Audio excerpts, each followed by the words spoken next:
Sobrang baba eh. 70, 80. Sa panahon niya, mga man, galingan nyo ang pagkuha ng buhay.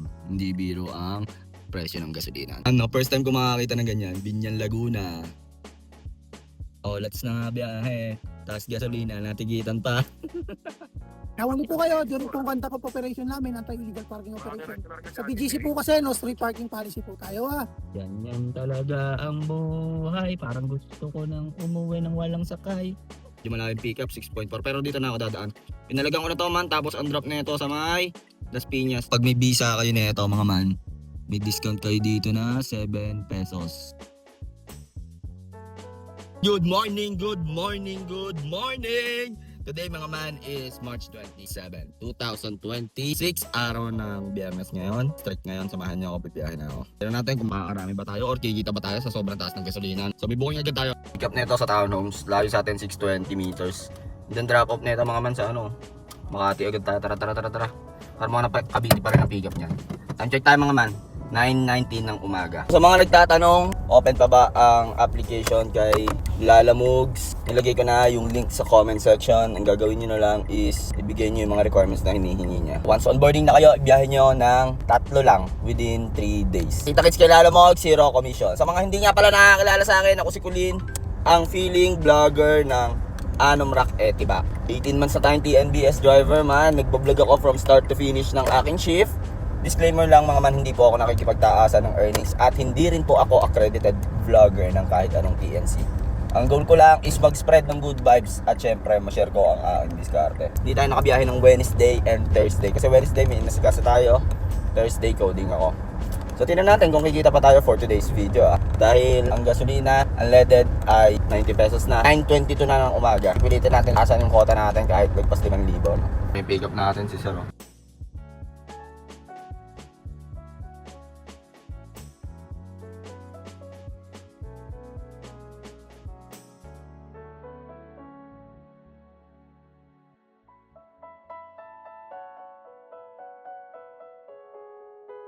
Drop na natin si Sir dito sa AIA Tower sa may Balero to. 853 kasama toll fee na 216 Bali 556 ang atin doon mga man. Time check tayo. 10:09 ng umaga. Dito tayo sa Makati. Sana makakuha tayo pa terminal. Dito ko ni Papa G mga man Swerte natin mga man. Dito pick up natin sa Balero Ground Suites. Naku, babalik pa ata ako. And then drop natin. Siyempre, saan pa ba? Pusod ng dagat yan Time check tayo mga man, 10:11 na. Pagdating doon sa pusod ng dagat, sana makakuha tayo ng pa south. Malayo agad Baba pamasahe na ito. Mamaya papakita ko sa inyo. Balero to Terminal 3. Yan ata passenger natin.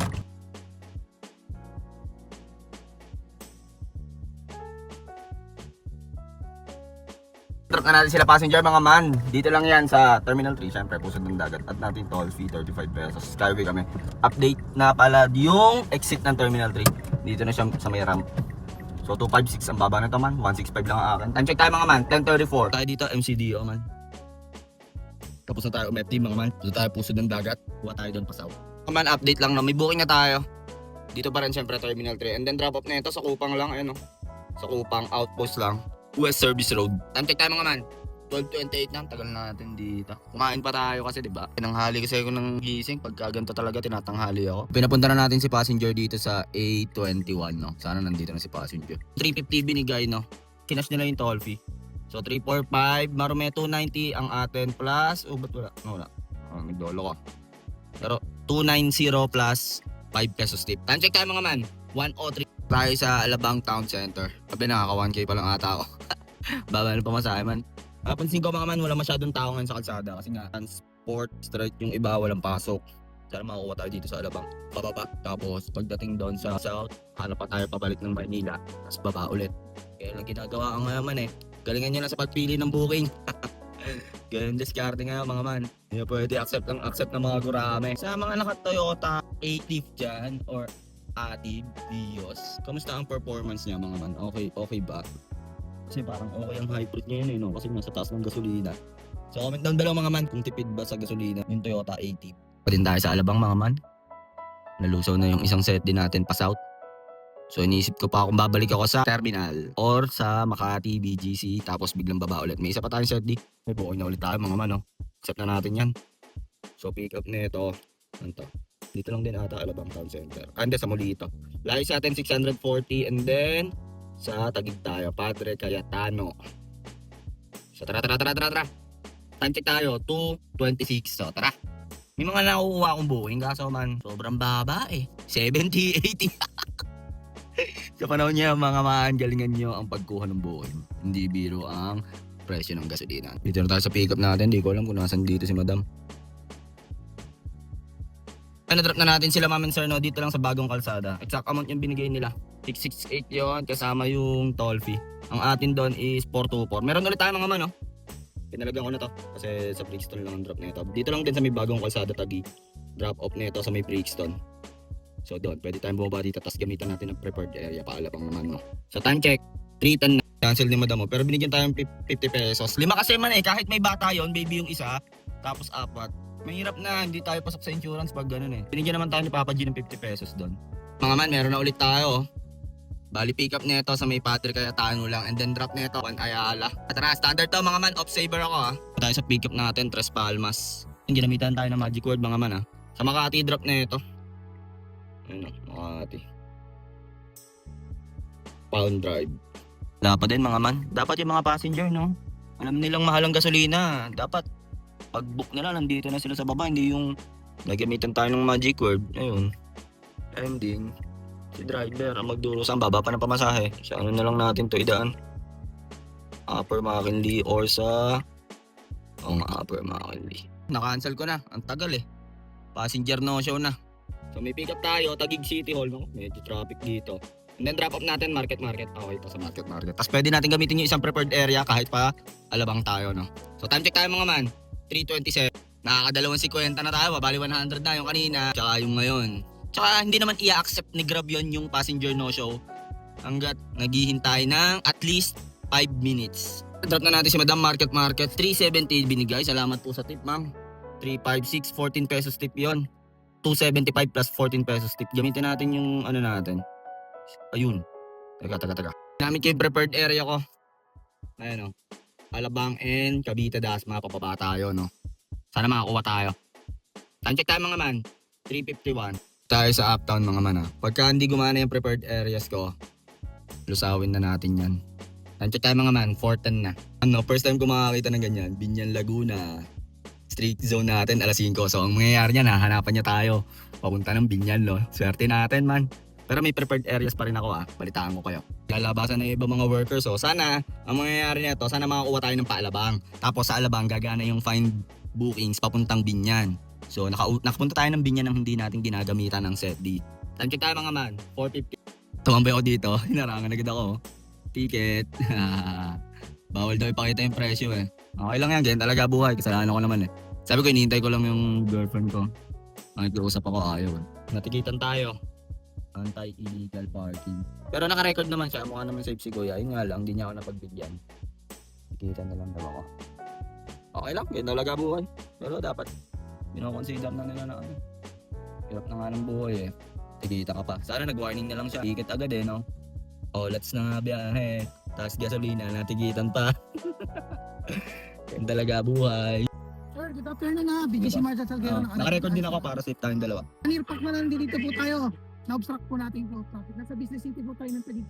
Naghahanap na ngayon to ng Pabinyan. Dami nakatigil doon, ayaw niyang tigitan. No? Pero sana nagbibigay sila ng consideration mga man. No? Sobrang hirap ng buhay ngayon eh. Mahal na ng gasolina, tapos pitikitan ka pa. Bawal pa nila sabihin yung presyo. Doon, dami nakatambay doon, no? Dalawa kami natikitan dito ni Mano. Nakaabahan sa likod ko. Sa BGC po na street parking policy tayo. Ay illegal parking operation po kami was conducted. Lahat po ng road obstruction, pinitikitan po. Obstruction po yung violation. Ay nga yung makina mo sir, ang impact patay yung makina mo sir. Nanirpak na lang dito po tayo. Ito pong kalsada po, two-way po ito. Paano ko pa nababayaran to? Ito. Explain mo muna paano ko babayaran to. Hindi, pagka-pirma nyo po nasa likod po, papaliwanag ko po, nandun po yung address sa likod. Yan po. Pagkatapos nyo po pirmahan, ipapaliwanag ko po. Pasahin lang po. Dito po sa gawing kanan po. Pirma tayo, order tayo, 1 piece chicken joll. No problem po yan. No problem. Ito po yung driver license natin na, single ticketing po tayo. Sana may warning, may crisis na kasi. Tapos Maganda nga po sa inyo, sir, BGC Marshall Salguero. the conversation na mga pinag-usapan natin since kanina pa po naka-record po tayo. Para po yun sa protection nyo, protection namin. Nahuli po kayo, during pong conduct of operation namin, anti-illegal parking operation. Sa BGC po kasi, no, street parking policy po tayo ha. Bawal niyo sabihin yung penalty Yung fee. price, ay yung ano po, Penalty fee. hindi po kasi inano sa amin yan sir ha. Pero bawal niyo sabihin yan. Nakikita niyo po sa Google yan, tsaka sa ano, instruction na naman po kayo. Iwasan po natin yung kapag ginalaan po tayong gumagawa po ng masama or nanghingi po ng pera. Kaya po, hindi po pinapabanggit po sa amin yung price. So yun, hindi binanggit ni Sir yung price. Na ng- instruction na naman kita sir, kung saan nyo naman po pwede makita sa Google, violation ng Pero everyday. pag magbabayad pala ako, saan ako? Ito nga po, paliwanag ko po sa inyo. Ito po yung address sir, sa Taguig po, sa Bigutan, harap po ni Kambagong Diwa. 10 working days po yung, ano po, disregard sa date of apprehension, Saturday, Sunday, and holiday. Ibig sabihin po yan, mag-i-start pa po ito sa Monday. Salamat po, magandang hapon po sa inyo. Hindi lang naman po kayo, ano, Okay lang. Apo, ito ipakita ko sa inyo ha, hindi lang po kayong na-apprehend po. Okay lang, wala. One Piece Chicken Joy. Yan talaga ang buhay. Parang gusto ko nang umuwi ng walang sakay. Natikitan tayo. Tapos yan, naghanap na siya pabinyan. Natamad na tuloy ako bumiyahe man. Na 1K yan pata. 1K ata, hindi ko alam kung magkano man ha. Walang rektang binyan. Hindi siya makahanap ng rekta binyan. Dito tayo sa BGC man. Hello po, sir, sa Lalamove po. Sir, may hintay nyo ba ako dyan, sir? Mga 10 to 20 minutes. Okay po. Thank you po, sir. Nandito po ako sa BGC, sir. Papunta na po ako, sir. Okay po. Naman, may booking na tayo, no? Ayun, no? Medyo malaking pickup, 6.4. Pero dito na ako dadaan. Pinalagan ko na to, man. Tapos, ang drop na ito sa may Las Piñas. Pinalagan ko na to, man. Sayang, eh. Malaki-laki, 756 to. Zero commission. So, tara. Palagyan na natin to. Sayang din, eh. Tapos, sana madrop natin to kahit hanggang alas 6. Tayo daan sa may Kapitolyo. 5 to 6 kilometers ang pick up. Pwede na to, mga man. 756. So, tinawagan ko si Sir, willing to wait daw siya. Sabi ko, Sir, nasa BGC ako kasi kanina pa siya dashboard. Kumbaga, wala nakuha. Nag-plus 99 pa nga siya dito eh. Wala nakuha. Eh, din naman yung gusto ko makapunta sa South. So, sana madrop ko to before 6 PM para may find bookings pa tayo papunta ng Binyan. So, parang instant set din natin. Tingnan natin kung makakuha tayo. Na lang, di tayo ma-fake booking, no? Nakakatawa yan pag fake booking tayo. Hello po, sir. Nandito na po ako. Na-drop na natin si sir, no? Bali, 756 sa akin doon, man. Malinis yun. Tignan nyo. Focus, 756. Walang commission. So, arig na natin yan. 5 star si sir. Dahil ang binayad niya, mga man, ay, eto binayad niya, man, no? 920, 980, tapos 756 yung fare niya. 118 yung toll fee. 106 tip. Thank you, sir. Dito yan sa may Pilar Village sa Las Piñas. Time check tayo, mga man. 7:06 na. Tingnan natin kung makakuha pa tayo pabalik sana, no? BGC Makati. Rolling tayo, mga man. Punta tayong Alabang. Rolling na naman. Wala natulog dito, man, eh. Tsaka papagas muna ako. Ayun na yung natakbo natin. Nagamit ko kasi ito yung personal na lakad ko. Kaya kulang ako sa gas ngayon. So, karga tayo siguro kahit 1,000. Minus na lang natin yung liters na ikakarga natin. Ayun. Tingnan mo naman mga booking man, no? Walang yung lalapit, eh. 100 pesos. Kaya ganun, mga man, no? Every time na nag-offline ako tapos mag-online ako, automatic nag-go-on yung saver ko. Hindi ko napapansin. Yung booking na pumasok kanina saver, eh. Ba't kaya ganun? Comment down below, mga man, kung ganun din yung sa inyo, ha? Ito, mga man, kinuha ko na to. Sayang din naman, eh. Para makaano tayo. So, pick up nito dito lang din sa loob ng Pilar. Layo sa atin is 850 meters. And then, ang drop na ito sa North Gate, no? Diyan naman tayo pupunta. Para kahit pa paano meron tayong karga, no? So, tara. Papagin na ulit tayo. Tayo sa pick up natin. Alam ko, nasakay ko na dati si Madam. Ang bait ni Ma'am. Bali, binayad niya, mga man, 250. 182 lang yun. So, parang 68 pesos tip. Kasi dati yun, si Ma'am naisakay ko. Nadala ko yung baonan niya. Eh, nasa poblasyon na ako ng Muntinlupa nun. Binalik ko pa dito sa kanila. Sa North Gate. Baon niya daw yun. So, 250, 68 pesos tip. 182, 155 plus 68 pesos tip. Thank you po sa tip, ma'am. Nagtatanong kasi siya, eh. Ba't daw hindi daw tumataas yung pamasahe? Tingnan mo naman mga booking man, oh. Grabe yun. Grabe man, oh. Tingnan mo yung mga pamasahe, oh. Check tayo, mga man. 743. Kalungkot lang ang mga nangyayari, no? Hindi nakakuha ng ayuda. Natikitang pa tayo. Dun sa ayuda, hindi ko na inaanin. Nag-share lang ako ng experience ko. Kalungkot lang. Siyempre, legitimong taga-tun ako, hindi ako nakakuha na ayuda. Mga buking man, 68 pesos eh. Awit! Naka-discount tayo dito sa Uni Oil kasi ginamitan ko siya ng card. Yung East West card ko. Pag may visa kayo nito mga man, may discount kayo dito na 7 pesos. 7 pesos discount, no? Laki, no? East West card man. So, ayan. So, discounted pa yan. Mababawasan pa yan ng 7 pesos per liter. So, from 95, ito siya, no? 95 magiging minus 7. 12 liters pinakarga ko. Kasi baka maubusan ako eh. Ginamit ko kasi to. So bali ito na yung mga natakbo ko. 280 na nga eh. Kulang pa ng 2 bars man. Na-reset na natin. Man, nag-set din ako no. Para maaga tayo makabiyahe bukas. Tinatamaan na ako ng katam eh. Alam mo naman ng pick up. 2.5 km. Tapos yung drop off eh. Ito na saan. Sa may Susana. Talaga na rin natin to. Para makauwi na tayo. Okay na yan, time check tayo. 8:06 na. Ito na yung passenger natin mga mano. Ay, meron pala dito. Wish 105. Wish 107.5. Ay no, meron no. Kasi gusto natin dito ngayon. Drop na natin si Madam no. Dito lang sa may Sea Oil to sa may Tunasan. 147 exact amount yan mga man. 133 ang atin doon no. So rolling tayo man. Tingnan natin kung makakuha pa tayo dito sa may San Pedro. Hindi na ako nakagawa ng clips man eh. Tinatamaan tayo ng kamalasan. Tapos meron pa akong nakita sa news na sinarado na daw ang Strait of Hormuz. So, ano na? What's the next move? Philippine GOVT. May safety pa tayo. Kanina nakakuha ko man dun sa North Gate pa Mindanao Avenue QC. Kaso isang set din na lang ako eh. Baka kapusin eh. Tsaka wala pa akong gas kanina eh. 700 sana. Bawi na lang tayo bukas man. Nakaano lang tayo, 60%. Nagro-rolling ako, biglang may booking tayo, buenas natin man. Dito lang pick up nito sa may San Vicente, San Pedro. And then drop off. Ano? Carmona yan mga man, Carmona sa Pine.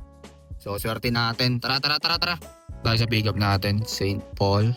Kaso sa likod niya inano eh. Pininita ka, tatawagan ko. Problema, nandun pala sila sa kabilang street oh. So yun, para sa mga passenger natin, no, kailangan yung i-make sure lagi yung PIN nyo. Dahil sobrang mahal ng gasolina, no. Pero okay lang naman, atras lang naman tayo, kumbaga dito lang din tayo dadaan, tsaka lalabas na din sila. Pero paano kung malaki yung school, di ba? Iikot ka pa sa kabila. So yun, atras na lang tayo. Basic lang naman sa atin yung mga ganitong masisikip. Na-drop ko na sila ma'am and sir dito sa Pines. Bali 300 yung binigay, nagtip na naman ng 20, no. Ang bait ng mga ibang pasero, pero naintindihan ko naman yung ibang pasero, syempre. Hindi naman nila obliga magbigay ng tip. Pero napansin ko ngayon marami nagbigay ng tip. So, bali 20 pesos tip. Kaskas na natin yan, 230 plus 20 pesos tip. Tara na sa gasoline station mga man. Time check tayo, 9:26 na. Karga tayo kahit 5 litro para full tank tayo. Tara tayo sa gasoline station. Medyo magulo yan man, nagpakarga ulit ako 1,000. So, bali 2,000 kinarga ko ngayon kasi gusto ko lagi full tank pagka ginamit ko. So, nagpakarga ako dito 1,000 na. Yung 1,000 mo ngayon man, 10 liters lang. Dati yung 1,000 na yan, solid yan man. Dapat may gross ako niyan na 6K. Magulo mga man kasi nga umalis ako diba. So bali ayan, 168.7. Post divide by 11.7. 14 liters dapat yung ikakarga. So okay na bahala mag-toast nun. Ano lang ito, pinultang ko kasi ngayon kasi nga gusto ko kasi tuloy-tuloy yung biyahe ko man. Ayoko na nagpapagas pagka may pasahero, ganun. Gusto ko full bar lagi ito eh. So bali ang kinarga ko talaga ngayon lahat-lahat is 2,000. Pero yung sa computation ng biyahe natin, ito yun 14.41 liters ang ikakarga. Kung kukumputin natin yan dito sa Shell, sabihin nating 90 pesos ang isa times 90 ay ng gasolina ko, 1,297. Ito yung cash tip natin mga man, naka 213 din tayo. Thank you po sa mga passenger na nag-tip. Yung kay Lalamogs natin, 756 mga man. Ito naman yung natin kinita kay Papa Gino. 8 bookings, 2,371. So kasama na dyan yung turbo. May 100 tayo. No show. Tapos 46 na turbo. Ilang total take home natin mga man? 3,343. Dapat magiging 3,600 yan eh. Kasi may booking pa tayo na isa kanina. Yung last drop natin. Kaso kinancel ko. Gusto ko na magpahinga. Tamang pili mo na ako ngayon kasi talagang gusto ko yung booking or yung biyahe ko or yung ride ko is panalo. Kasi mahal ng gasolina man. Buti naka-discount tayo kanina dun sa Uni Oil. Ginamitan ko ng card kanina. So may 7 pesos discount yon, East West. Try nyo din doon. Pero kaso hanggang March 31 na lang sila. Premium lang daw yung kanila. Mataas pala na octane yun. So yun, ginamitan ko nga. Ewan ko kung pwede dito. Basta na lang kinerge, no? So yun, nag-start tayo ng 9, nakalabag tayo ng 9, 9:51. Kanina pa talaga ako nandun sa gate ng last drop off natin. Tumambay lang ako kasi nga may mga net kailangan ako replyan. All in all, oras talaga biyahe natin yan, man. Oras ng biyahe natin. Sabi natin 1 to gas. Oh, ticket ko pa. Hindi ako nakakuha ng alaman. Fuel subsidy. Yun nga, dahil daw wala daw ako census ng 2022. Pero meron akong barangay clearance, certificate of indigency ako, lahat kumpleto. Doon lang ako hindi nakakuha ng ayuda dahil sa census 2020. Nasa system yung pangalan ko. Umaga lang na-encode, late lang na-encode, ayaw pumayag nung sa City Hall. So ganun talaga buhay, man. And then, yun na nga, natikitan pa tayo ng marshal dun sa BGC. Eh, hindi ko mapakausapan man eh. Sabi ko, boss, baka pwede pa kausapan.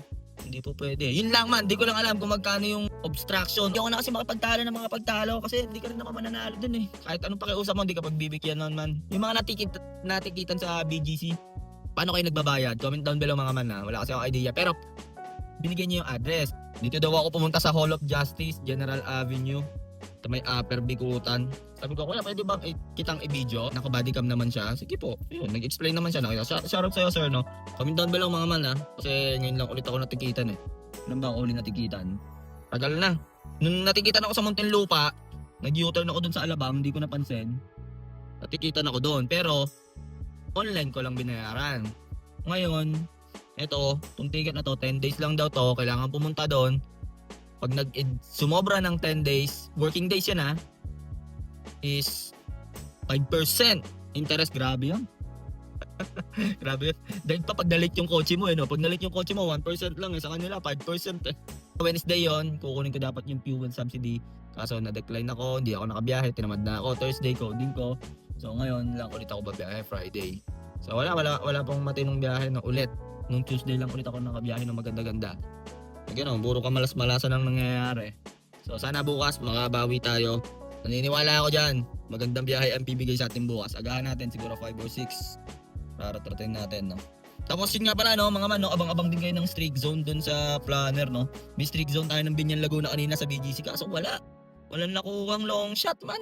Tapos yung sa Lala Ride ko, tinanong ko yung pasahero ko, sir, bakit Lala Ride? Simula Metigal City, Ortigas hanggang doon lang sa Pilar Village, bali 756 yun. Tinanong ko, sir, bakit Lala Ride? Ano kasi, doble yung presyo kay Papa G eh. Doble daw yung presyo. Masyadong mahal. Pero tinuos ko, 22 pesos per kilometer ang akin doon. Yun lang mga mano, kung may mga pinagdadaanan kayo, kung iniisip mo sobrang malas mo na sa buhay, wala nang dumadating na swerte, meron yan! Intayin mo lang, wag ka lang susuko, no? So yun lang mga man, masyadong mahaba na tong video na to, no? Huwag mo nga palang kalimutan mag-like, comment, and share. At i-hit mo na rin syempre ang notification bell button para updated ka sa mga good vibes na biyahe natin, no?